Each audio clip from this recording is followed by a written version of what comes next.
வழிநடத்த தொண்டர்களால் கொண்டுவரப்பட்ட மனிதநேயமிக்க திருச்சி நாடாளுமன்ற உறுப்பினர் முதன்மை செயலாளர் துரை வைகோ அவர்களின் வேண்டுகோளுக்கு இணங்க கட்சியின் நிதி வசூலுக்காக ஏற்பாடு செய்யப்பட்டுள்ள இந்த கூட்டத்தை பிரம்மாண்டமாக ஏற்பாடு செய்தவர்களுக்கும் செய்ய உதவியவர்களுக்கும் என்னுடைய மனமார்ந்த நன்றியை தெரிவித்துக் கொள்கின்றேன். துணை பொதுச்செயலாளர் அண்ணன் திமு ராஜேந்திரன் அவர்களே, உயர்நிலைக்குழு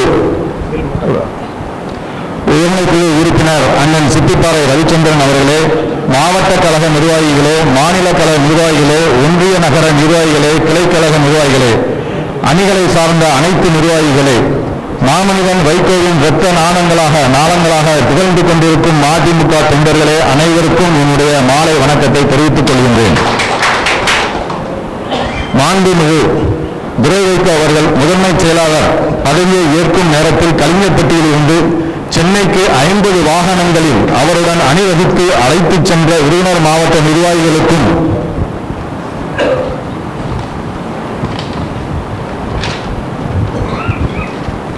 தொண்டர்களுக்கும் என்னுடைய நன்றியை தெரிவித்துக் கொள்கின்றேன். அன்னைக்கு சூழ்நிலை ஏரோப்ளைன்லயோ வேற விதமா போயிருந்தா அதோட வேற மாதிரி இருந்திருக்கும். நம்ம விருதுநகர் மாவட்டத்தில் இருந்தா நம்ம கார்ல போகணும், நாங்களாம் வரோம்னு சொல்லி ஏற்பாடு பண்ணி கூட்டு போனோம். அன்னைக்கு ஒத்துழைச்சிங்க 50 கார்ல வந்தாங்கன்னா அன்னைக்கு யாருக்குமே கார் வாடகை தரல, ஆளுநர் சாப்பாடு செலவு தரல, எதுவும் தரல. அதை தான் பெருமையாக நினைக்கிறோம். அதே மாதிரி முதன்மை செயலாளர் அவர்களுக்கு எம்பி சீட்டு கொடுக்க வேண்டும் என்று வலியுறுத்தி விருதுநகர் மாவட்டத்திலிருந்து மதுரை மாநாட்டுக்கு போகும்போது 7000 நபர்கள் நம்ம மாவட்டத்திலிருந்து போனாங்க. அந்த வந்த உங்களை எல்லாத்துக்குமே நிர்வாகிகள் எல்லாத்துக்குமே நபர்கள் எல்லாத்துக்குமே இந்த தருணத்தில் நான் நன்றியை தெரிவித்துக் கொள்கின்றேன். அதே கோரிக்கையை வலியுறுத்தி நாடாளுமன்ற தேர்தலில் 1 கோடி ரூபாய் நிதி வசூல் செய்து தந்த அனைத்து நல்ல உள்ளங்களுக்கும் என்னுடைய கனிவான நன்றியை தெரிவித்துக் கொள்கின்றேன். போன தடவை நிதி வசூல் தரும்போது அண்ணன் எலெக்ஷனுக்கு கடைசி வரைக்கும் அந்த 1 கோடி ரூபாய் நம்ம விருதுநகர் மாவட்டத்தை சொன்னதை செஞ்சு காட்டியிருக்கோம். இதுக்கு எல்லாருடைய ஒத்துழைப்பு இருந்திருக்கு. அதுக்கு என்னுடைய நன்றியை தெரிவித்துக் கொள்கின்றேன். அதிமுக கோட்டையாக விளங்கிய மணிகண்டம் ஒன்றியத்தில் அண்ணனுக்கு தெரியும், ஸ்ரீரங்கம் ஜெயலலிதா அண்ணனும் மணிகண்டம் அதிமுக கோட்டை. ஆனா இன்னைக்கு திமுக ஜெயிச்சிருக்காங்கன்னா அதை எதிர்ப்புள்ள இந்த நிர்வாகிகள் சரியில்லாதனால ஜெயிச்சிருக்காங்க. அந்த அதிமுக கோட்டை மணிகண்டம் ஒன்றியத்தில் நம்மளுக்கு 120 பூத்து வைத்திருந்தாங்க. அந்த 120 பூத்துல விருதுநகர் மாவட்டத்திலிருந்து சுமார் 50 பேர் 22 நாட்கள் முழுமையாக தங்கி வேலை பார்த்து எப்படி ஒரு பிரசிடென்ட் எலெக்ஷன்ல வீடுடா போய் ஓட்டு கேட்பாங்களோ அது மாதிரி வீடுடா ஓட்டு கேட்டு திமுக காரங்களை ஆச்சரியப்படுற அளவுக்கு நம்ம விருதுநகர் மாவட்டத்தில் சென்றவங்க வேலை பார்த்தாங்க. இது நிர்வாகிகள் எல்லாத்துக்குமே தெரியும். அப்படி வேலை பார்த்தவங்க எல்லாத்துக்குமே நன்றியை தெரிவிச்சுக்கிறேன். எனக்கு ஒரு சின்ன வருத்தம் என்னன்னா, இந்த மாதிரி உழைச்சவங்களுக்கு அதிகமான வாக்குகள் நம்ம விழிக்காடுகள் வாக்கு வெளியாடுகள் பெர்சன்டேஜ் எடுக்கும்போது அந்த மணிகண்டம் ஒன்றியத்தில் தான் அதிகமான வாக்குகள் வாங்கியிருக்கோம், அதிகமான வெற்றியும் அந்த ஓட்டுகள் வாங்கின இடம். இது நான் சொல்லலை, திமுக காரங்க அந்த ஐடிவில சொன்ன செய்தியை நான் இப்போ உங்கள்கிட்ட சொல்றேன். தன்னுடைய தலைவன் வெற்றி பெற வேண்டும் என்று நோக்கத்தோடு பஞ்சாயத்து தேர்தலில் ஓட்டு கேட்ட மாதிரி கேட்டாங்க. திமுக தலைமையில் எஸ்ஐஆரை எதிர்த்து இப்போ ஒரு ஆர்ப்பாட்டம் நடந்துச்சு விருதுநகர் மாவட்டத்தில். 1200 பேர். நம்ம பெரிய கட்சின்னு சொல்றோமே, ஆனா கொஞ்சம் ஒரு 10 நிமிஷம் லேட்டா போயிட்டோம். அன்னைக்கு எல்லாரும் ஆச்சரியப்பட அளவுக்கு எந்த கம்யூனிஸ்டுக்காரங்க விடுதலை எல்லா கட்சிக்காரங்களும் காங்கிரஸ் எல்லா கட்சிக்காரங்களும் சொன்னாங்க, இது மாதிரி கூட்டம் பிரமாண்டமா கூட்டம், நல்ல ஏற்பாடு, நல்லா உங்க ஆளு எல்லாம் வந்திருந்தாங்க அப்படின்னு சொன்னாங்க. அன்னைக்கு பெருமை சேர்த்த அவங்க எல்லாத்துக்குமே நான் நன்றியை தெரிவித்துக் கொள்கின்றேன். இது போல இந்த முறையும் தமிழ்நாட்டிலேயே நமது விருதுநகர் மேற்கு மாவட்டம் அதிக அளவில் நிதி வசூல் செய்திருக்கிற நீங்க எல்லாம் செய்து தருவீங்க நம்பிக்கையோட நான் கூறுகின்றேன்.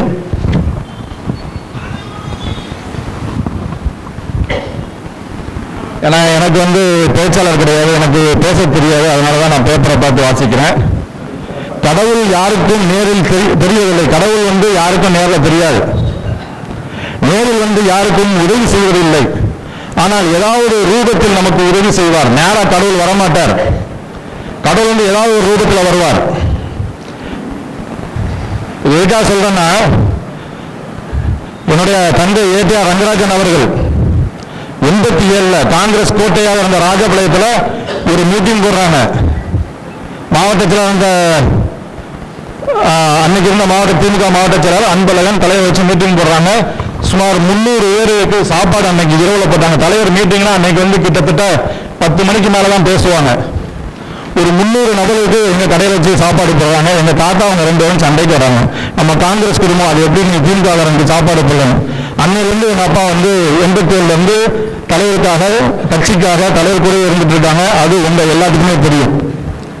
89 காலிமத்தை எடுத்து நம்ம தலைவர் நிற்கும் போது எங்கள் அப்பா எல்லா கிராமங்களுக்கும் வந்து ஓட்டு கட்டாங்க.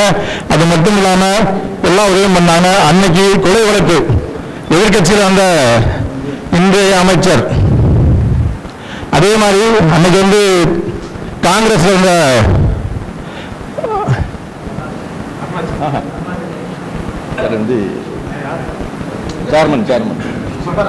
காங்கிரஸ் வந்து சுப்பராஜ் அவங்களை எதிர்த்து நம்ம வந்து இவ்வளவு கஷ்டப்பட்டு வேலை பார்க்கலாம்னு நினைச்சு கொலை வழக்கு வந்து அப்பாவை அக்யூஸ்டா சேர்த்தாங்க. விபி ராஜன் எம்எல்ஏ 2வது அக்யூஸ்ட். அடுத்து உள்ளவங்க 8 பேர் வந்து அந்த கேஸ்ல வந்தாங்க. 13 வருஷம் அந்த கேஸை நடத்தி எல்லாத்தையும் அந்த கேஸ் வந்து விடுபடுறதுக்கு பாடுபட்டாங்க. இதெல்லாம் நான் சொல்ல வேண்டிய நேரம். நான் பேசக்கூடாதுன்னு நினைச்சேன், வரக்கூடாதுன்னு நினைச்சேன். சாட்டில் இருந்த நிர்வாகிகள் எல்லாருமே கண்டிப்பா நீங்க வரணும்னு சொன்னாங்க. நான் வரலன்னா உண்மையானவன் வந்தா நடிக்கிறேன்னு சொன்னேன். எனக்கு நடிக்க தெரியாது, உண்மைதான் பேச தெரியும். நான் பேச வச்சது யாருன்னா நம்மளுடைய மாவட்ட செயலாளர்.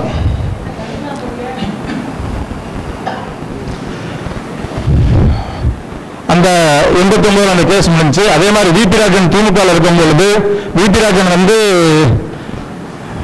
அன்னைக்கு இளைஞர் அணியில் இருந்த நம்ம இன்றைய முதல்வருடைய ஆளு தலைவர் வந்து இருந்தாலும் நம்ம சப்போர்ட் பண்ண சொல்லி விபி ராஜனை அருணாச்சலம் அன்றைய தொழில்துறை அமைச்சர் அந்த அருணாச்சலத்தை காங்கிரஸ் கோட்டையில் காங்கிரஸ் கட்சியை தோற்கடிச்சு திமுக ஜெயிக்க வச்ச நபர் என்னுடைய தந்தை.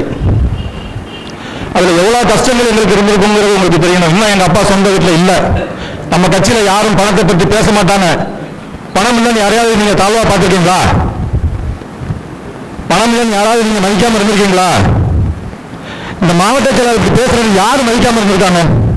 ஏன் வந்து நம்ம மதிமுக கட்சி தொண்டை மேல வந்து ஒரு குற்றச்சாட்டு வைக்கிறீங்க? ஏன், என்ன காரணம்? நான் காலேஜில் சேர்க்கும்போது எனக்கு நல்ல வசதியான குடும்பம். 80 ஏக்கர் வந்து அரசாங்கத்தில் விருதுநகருக்கு போக வேண்டிய சிமெண்ட் ஆலை வந்து ஆலமத்தில் இருக்கணும்னு சொல்லி எங்க தாத்தா ஃப்ரீயா இலவசமா கொடுத்தார். எங்க அப்பா எனக்கு 3 லட்சம் கொடுத்து அண்ணாமலையில வந்து படிக்க வச்சாங்க. 3 வருஷம் நல்லா போச்சு. அதுக்கப்புறம் எனக்கு காலேஜ் ஃபீஸ் கட்டவோ இல்லைன்னா படிக்க வைக்கவோ ஒரு சூழ்நிலை வந்து அவரால் கரெக்டாக பணம் தர முடியல. நான் வீடு எடுத்து ஒரு நாளைக்கு 10 கிலோ காளான் வளர்த்து அந்த காளானை விற்று டாப்பர்மெண்ட் அந்த நூடுல்ஸ் வந்து நம்ம அண்ணாமலை யூனிவர்சிட்டியில் மாணவர்கள் அதிகமாக இருந்தாலும் அந்த நூடுல்ஸை மொத்தத்தில் வாங்கி தனிப்பட்ட முறையில் 2 பாக்கெட் 1 பாக்கெட் கடையில் போட்டு சில்லறையாக விற்று, அதே மாதிரி அந்த டீ தூள் மொத்தமாக வாங்கி தனியாக விற்று என்னுடைய செலவையும் படிப்பு செலவையும் படித்து கஷ்டப்பட்டு வந்தவனா. அதனால நம்ம மக்கள்கிட்ட போகும்போதும் நான் எல்லா ஒன்றிய செயலாளர் வீட்டுக்கும் சரி கிளைக்கிழமை வீட்டுக்கும் சரி யாரு கூப்பிட்டாலும் என்னன்னு கூப்பிட்டாலும் போன் எடுத்து பேசுறாரு.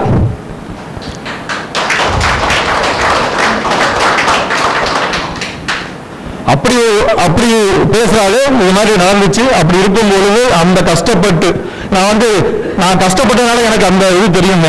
யாரையும் கஷ்டப்படுத்தக்கூடாதுன்னு நினைப்பேன். யாரையும் டக்குன்னு ஈஸியா பேச மாட்டேன். அப்படி சூழ்நிலையில வந்து நான் முடிச்சுட்டு வந்தேன். முடிச்சுட்டு வந்து அரசாங்கத்தில் 10 வருஷம் வேலை பார்த்தேன். 10 வருஷம் அரசாங்கத்தில் வேலை பார்க்கும்போது நான் வேலை பார்க்கும்போது பென்ஷன் திட்டம் உண்டு. தலைவர் வந்து என்னை கூப்பிடுறாங்க. சாஞ்சிக்கு போகணும். 1500 பேர் வர்றாங்க. கிட்டத்தட்ட 15 நாள் ஆகும். கட்சியில் இருக்க டாக்டர் எல்லாம் லீவ் போட முடியாது, சிரமம்னு சொல்றாங்க. நீங்க வர முடியுமான்னு கேட்டாங்க. வரேன் அப்படின்னு ஒரே வார்த்தையில சொன்னேன். நீங்களும் அரசாங்கத்தில் இருக்கீங்க, நாங்கள் மனசு இருந்தா வரலாங்க, நான் வரேன் அப்படின்னு. மறுநாள் காலையில் லீவ் போட்டாச்சா? நாங்கள் போட்டாச்சுன்னு சொன்னேன்.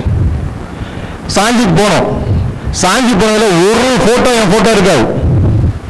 தலைவர் போகும்போது சொன்னாங்க, நீங்க வந்து அரசாங்கத்தில் இருக்கீங்க, அதனாலதான் உங்களை தமிழ்நாட்டுக்குள்ள நான் கூப்பிடல, வெளி மாநிலம் உங்களை கூப்பிட்டேன்னாங்க. வந்தோடனே என்னுடைய பதவியை ராஜினாமா பண்ணிட்டு இன்னும் நான் தமிழ்நாட்டிலே வேலை பார்க்க தயார்னு சொல்லி வந்தவன் நான். அப்ப எங்க அப்பா சொன்னார், என்னை மாதிரி இருடா அப்படின்னாரு. கட்சிக்குள்ள போனா உனக்கு கெட்ட பேர் வரும், என்ன மாதிரி இருந்தா கெட்ட பேர் வராது, நம்ம நினைச்ச நேரம் வேலை பார்த்துக்கலாம், செஞ்சுக்கலாம், அந்த இதில் மீதி நேரம் நம்ம வேலையை பார்த்துக்கலாம், என்ன மாதிரி இருன்னு சொன்னார். நம்மளுடைய தலைவர் வந்து மேலே வராததுக்கு காரணம் 2ஆம் மட்ட தலைவர்கள் சரியில்லைங்கிறது என்னுடைய மனசுல பட்ட குற்றச்சாட்டு. அந்த 2ஆம் மட்ட தலைவர்களை நம்மளும் வரணும், அந்த அளவு வேலை பார்க்கணும்னு சொல்லி நான் வந்தேன். வந்ததுலேருந்து என் மனசாட்சிக்கு யாரையும் ஏமாத்தாம நடிக்காம உண்மையா உழைச்சிருக்கேன். அப்படி வரும்போது எனக்கு மாவட்ட மருத்துவமனை செயலாளருக்கு வாங்கி கொடுத்தது வந்து விநாயகமூர்த்தி அண்ணனும் தமிழ்மணி டாக்டரும் தான். அதுக்கப்புறம் தலைவர் வந்து மாநில ஆபத்து உதவிகள் செயலாளராக என்னை நியமிச்சாங்க. அதுக்கப்புறம் மாநில மருத்துவமனை செயலாளராக என்னை நியமிச்சாங்க. இன்னொரு விஷயம் சொல்லணும், நான் படிச்சுட்டு இருக்கும்போது தலைவர் எம்பியா இருக்கும் போதும் சித்திபார் அண்ணன் எம்பியா இருக்கும் போதும் 3 மருத்துவ முகாம் ஊனமுற்றோர் தான் நடத்தினாங்க. அந்த 3 ஊனமுற்றோர் கேம்ப்லையும் நான் 7 நாட்கள் முழுமையாக 22 மணி நேரம் தான் தூங்கியிருக்கேன். ஏன்னா ஆப்ரேஷன் பண்ணணும்னா அந்த கேஸை வந்து ரெடி பண்ணி டெஸ்ட் ஊசி போட்டு மறுநாள் விட்டுருவாங்க. ஹாஸ்பிட்டலில் வந்து குளுக்கோஸ் வரைக்கும் போட்டுருவாங்க. அவங்க நல்லபடியாக பார்க்கணும், நம்மளுக்கு ஏதாவது நடந்துருக்கூடாதுன்னு சொல்லி தூங்காம பார்த்தவன் நான். 3 தடவையும் தலைவர் வந்தா கூட ஓடி போய் தலைவர் பக்கத்தில் நிற்கணும் அந்த ஆசையில். அந்த நோயாளிகளுக்கு நம்ம நல்ல முறையில் சேவை செய்தால், அவங்க நல்ல முறையில் கவனிச்சுட்டா தலைவரை கவனிச்ச மாதிரி நினைச்சு நான் அந்த வேலையை பார்த்துருக்கேன். அதே மாதிரி மஞ்சக்காமலை தடுப்பூசி தலைவர் 7 தொகுதியிலையும் அவர் சொந்த காசுல 3 தடவை போட்டாங்க. அதில் சாத்தூர் தொகுதியிலையும் ராஜபாளையத்திலையும் நானும் என் மனைவியும் வந்து 3 தடவை அந்த பங்கேற்கும். இது மட்டுமில்ல, நீங்க நடப்பயணம் போகும்போது நான் போயிருக்கேன். நான் நடப்பயணம் போகும்போது தொண்டரோட சேர்ந்து நடப்பேன். போனோடனே கடைசியா யாருக்கு யாருக்கு என்ன பிரச்சனைன்னு கேட்டு அவங்களுக்குலாம் வைத்தியம் பார்த்துட்டு நான் தூங்குவேன். திருப்பி காலையில் முதலாக எந்திரிச்சு அந்த வைத்தியம் பார்த்தவங்களாம் நடக்கிறது ரெடி ஆகிட்டாங்களா, அவங்களுக்கு என்ன வேணும்னு பார்த்து அது பண்ணியிருக்கேன். அவங்களுக்கு வேண்டிய ஐஸ் கட்டியிலேருந்து நானே வாங்கி வச்சிருவேன். குடிக்கிற தண்ணி பின்னாடி வர லாரியில் அவங்களுக்கு வந்து நல்ல தண்ணி கொடுக்கணும். ஒரு இடத்துல வந்து நடக்கும்போது உப்பு தண்ணி கொடுத்துட்டாங்க. அதுல இருந்து ஏன் பொருட்படுத்து நம்ம அடுத்து எந்த ஊருக்கு போகிறோம், அந்த தண்ணி எந்த இடத்துல நல்லா இருக்கும்னு பார்த்து வாங்கி கொடுத்து ஏற்பாடு பண்ணுறேன். நான் அங்கேயும் நடைபயணம் போகும்போதும் நான் தனியாக ரூம்ல படுத்தது கிடையாது. தொண்டரோட சேர்ந்த தொண்டர்கள் எங்க படுக்கிறாங்க அந்த இடத்துல தான் படுத்து தூங்கியிருக்கேன். அதனால உங்களில் ஒருவனாக தான் நான் இது வரைக்கும் இருந்திருக்கேன், இருப்பேன். நான் வந்து மாவட்ட கழக கூட்டத்தில் தலைமைச் செயலகத்தில் நடத்துவதையும் எம்எல்ஏ பெருசா எனக்கு மாவட்ட பதவி வேணும்னு கேட்டிருக்கேன். சாத்தூர் நடந்த கூட்டத்திலே நான் கேட்டிருக்கேன். நான் பதவிக்கு ஆசைப்படல, ஆனா மாவட்ட செயலாளர் இருந்தாலும் எல்லாரும் மதிப்பு மரியாதை தர்றாங்க, அதுக்காக கட்சியை வளர்க்கணுமா அந்த பதவி எனக்கு வேணும்னு நினைச்சுதான் நான் கேட்டேன்.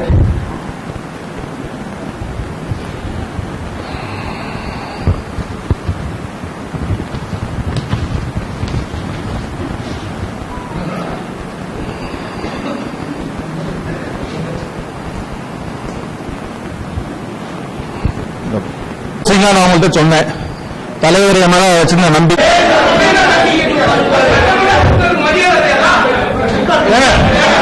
மஞ்சு ஏங்க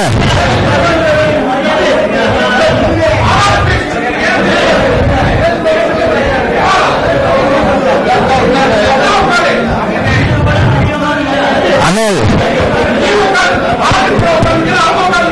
சூழத்தில் மதி மதி முடிச்சிடறேன். மதி ஒரு நிமிஷம் முடிச்சிடறேன். இங்க பாருங்க மதி, ஏங்க இருங்க பேசாம மதி ப்ளீஸ்.